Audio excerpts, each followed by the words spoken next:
Alright guys, welcome back to another video. It's your man Jay Will. So I've got 48 hours completed and I'm rolling up on 72 hours.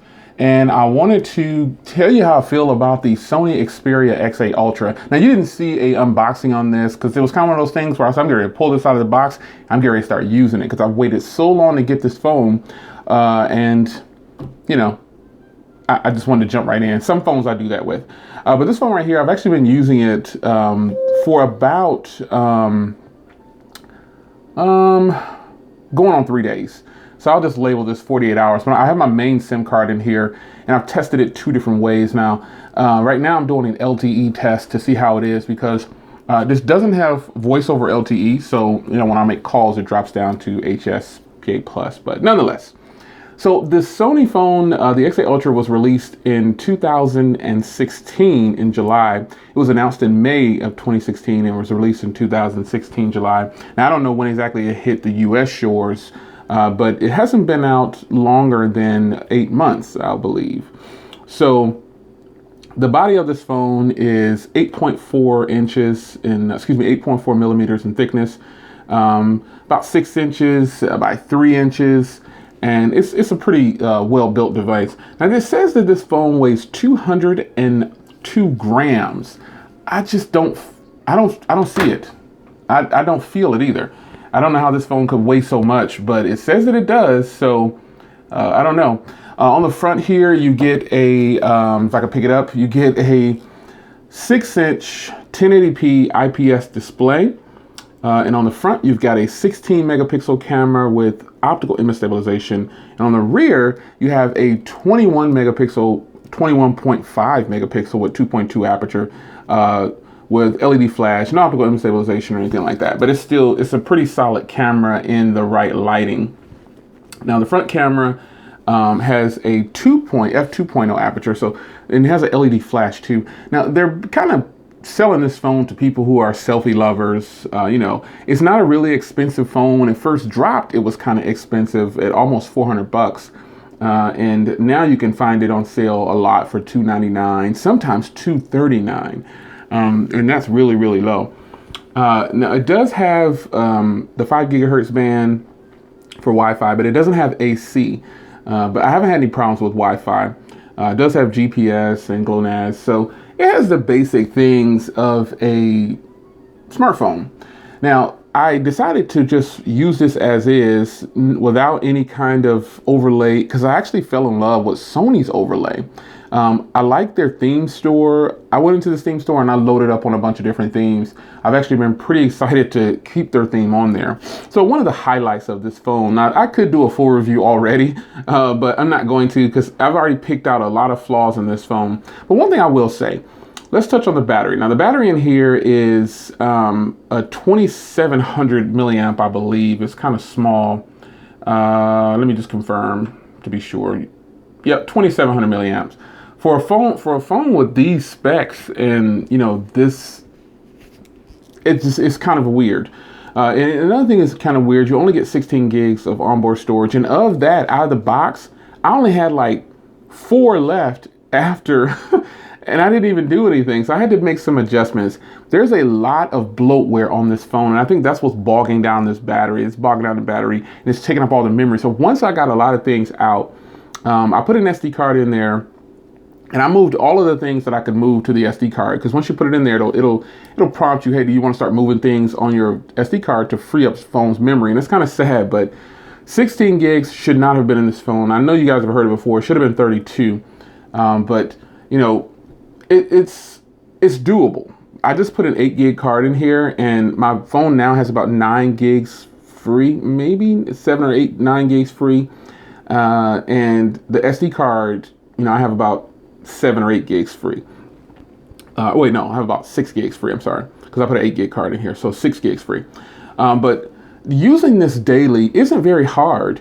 I did find that the P10 processor in here, the MediaTek P10 that's in here, it's a little laggy at times. Now you probably can't tell on this, just me swiping back and forth, but when I say that, sometimes when I'm pressing things, it'll take forever to launch the application. Like it'll just take a long time to launch the application. As you can see, that's not very long, but there's been times where it really takes a long time to launch the application.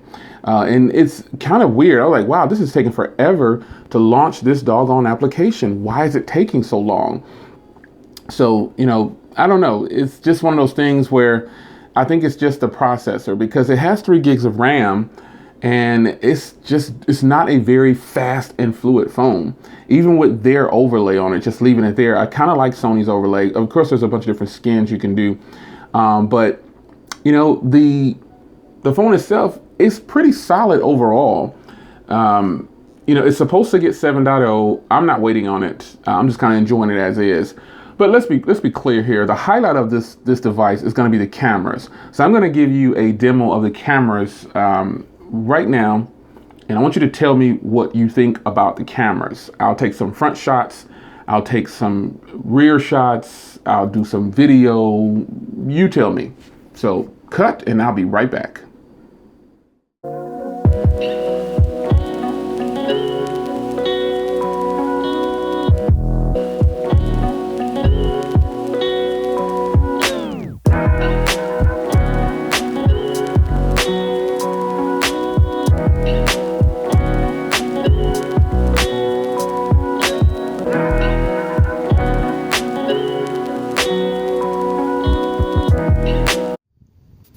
So this is the front camera. This is supposed to be the low light. It says that this camera has really good low light. The front camera does. So it looks like it's doing pretty good though. I'm not in a well lit room. I have one of the spotlights on. Now this does have optical image stabilization, but I'm not going to walk around in my office. But I do have an outside shot with a rear camera. But I have one spotlight going, but I got it mounted and pointing away so it'll get a good sense of the camera. But this is the front camera on here. It's pretty solid from what I can tell. It's pretty good. Now here is the rear camera. This camera is actually pretty solid, man. I don't have any complaints about it. There's my Logitech, some stuff laying around, some phones. There's the camera rig that I built. Shout out to Tony Pazzo. You see I got the Android joint hanging up there? That's pretty sweet. Yeah. So, I'll transition over to a different part of the room. New banner. I didn't tell anybody about this, but I just got a new banner made. Got some new business cards. I got a new mouse pad too. Let me see if I can get it over here. See my mouse pad? All right, camera good. Okay, I took the photos. I took the video right here. You know, the camera is good. I got to give it to them. The camera on the back of here is pretty solid. Even though people say it doesn't have optical image stabilization, that's not really, so what? You know, not a lot of cameras do. But I guess when you're paying a price for something, you think that you should have the best. Most people want the best, and I do too. But you know, this phone is actually pretty solid. It's not as big as I thought it was going to be. Let me grab the bumpy cam. Dang it, did pretty good. Brought back the bumpy cam. Here's the Z Max Pro, which I will battle these against each other. But here's the Z Max Pro, so you can kind of see this phone is about the size of the Z Max Pro, but it's a little bit more narrow, so you know you get a better feel in hand. That's about it. And the screen is definitely a competitor for the Z Max Pro. That is a must. I gotta battle these two for sure. I don't think I know that the Z Max Pro won't win in the camera category, but it'll do okay. It'll definitely win probably in performance though. But you know, having just a single firing speaker on the bottom here, oh my gosh, this is one of the loudest speakers I have ever used for a single firing speaker. This thing is ridiculous. This is a very loud speaker. And phone calls over this thing are really good. It's just a well-rounded device, man. I actually really like it. I didn't know how I feel about it. Now, so you've got the power button and the volume rocker right here. You got this dedicated camera key. I thought that I would actually be accidentally pressing this, and I don't actually. You have to long press it for a little bit for it to actually start, which is a good thing. I'm glad they've done that.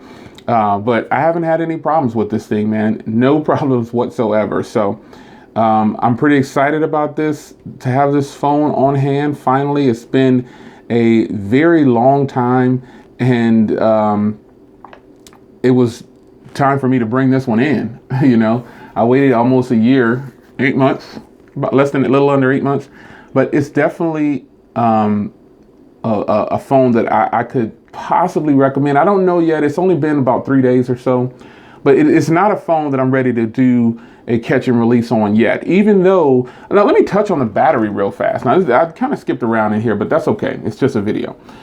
2700 milliamp hour battery in here. It's actually pretty good, man. I was able to get almost 5 hours of screen on time on one charge. Now, to my surprise, it's actually still doing pretty good. Let's give a real-time check here of the battery so I can see where it's at right now. Let's see what it is. See, this isn't a real snappy phone, man. It's not a real fast knockdown, drag out phone. So you've got, guess you can't click up there like that. So I've got 2 hours of screen on time pretty much with 51% left. Now, the battery will definitely give me 4 hours of screen on time. But I think what bogs this phone down, like I said before, is all the bloatware. I have so many things disabled and you can't take them off. I need to get back in there so I can show you. This is kind of a letdown right here because I think this is what's stopping people from having so many problems and not being able to uninstall things. So you got this Amazon shopping. I can't uninstall that. The AVG, the Facebook crap, the docs, you can't uninstall these things. Now Gmail, the only reason I have that disabled is because I use Inbox. But look at all these stuff from Sony, man. I don't want all this stuff on here. And you can't uninstall all these things right here. So this is not good to have so many things on here that I definitely will not use. And they're using a part of my memory too. You know, other than that, you know, I don't really have too many things to complain about this phone. I'm actually pretty happy about it. Obviously I got a sweet deal on it. It does have an octa-core processor in it. It is the Helio P10 from MediaTek, so it's not my favorite choice in a processor, but it's not bad. If you have this phone, you've got actually a pretty good device. I mean, this is a solid performer for certain day-to-day tasks. It won't let you down. Like, it's not good. I've had some crashes with the maps. I actually used this for an hour with maps. I was heading back in from town. And even though I knew where I was going, I turned on the maps just to kind of see how it would treat me. So I plugged it up and I said, wow, okay, so, you know, the maps, now I use Google Maps, and it kept saying, I was doing it over LTE, so it kept saying, Maps is having trouble, please, do you want to close it, wait, you know, the messages get. So I hit wait, and then it did it to me twice, and then after the first 2 times, you know, and it was my first time firing up Maps, so it might have been what it was doing, it might have been downloading stuff in the background, I don't know. But nonetheless, it worked for an hour straight on Maps with no problems over LTE. And in doing so, though, it burned about 20% of the battery, probably a little bit more than 20%, because I was at about, and this was just right before shooting this video. I just got back in town. I came right up here to shoot this video. I was at about 81% or about 81% when I left from where I was at, which is about an hour away. And when I got back here, I stopped to get gas. I was, you know, it had used about 24% or so. So, you know, it pulled a lot from that battery, but contrary to what you might believe, this isn't the first phone with a small battery that can do 5 hours of screen on time, i.e. the Moto Z, the thin one, without a Moto mod. So, you know, almost 3 days with this phone, and my main SIM card is in here. That's the best way to do it. You know, my Moto Z is sitting over here, powered off, fully charged, ready for me to get back into it. And my other SIM card, one of my other SIMs is in the Galaxy S7, which I'm recording with. So, guys, this is a pretty good phone, man. I mean, I'm not going to sit on this video and tell you that it's, you know, just the top dog performer. Nah, not going to happen. But I like it. The screen is gorgeous. And I'll save that for the full review more than likely. Hopefully I'm not covering up the mic here. I'll save that for a full review, but it's not that this phone is bad. It just has a few quirks and kinks in it, and I think it'll work itself out. So 48 to 72 hours with this phone right here. Yes, I'm still feeling it. It's actually pretty hot. So I will see you guys in the full review later. Maybe a couple of weeks. It's gonna be a tough one using this, not using my Moto Z Play, man. Whew, but I can do it. I'll see you guys in the next one.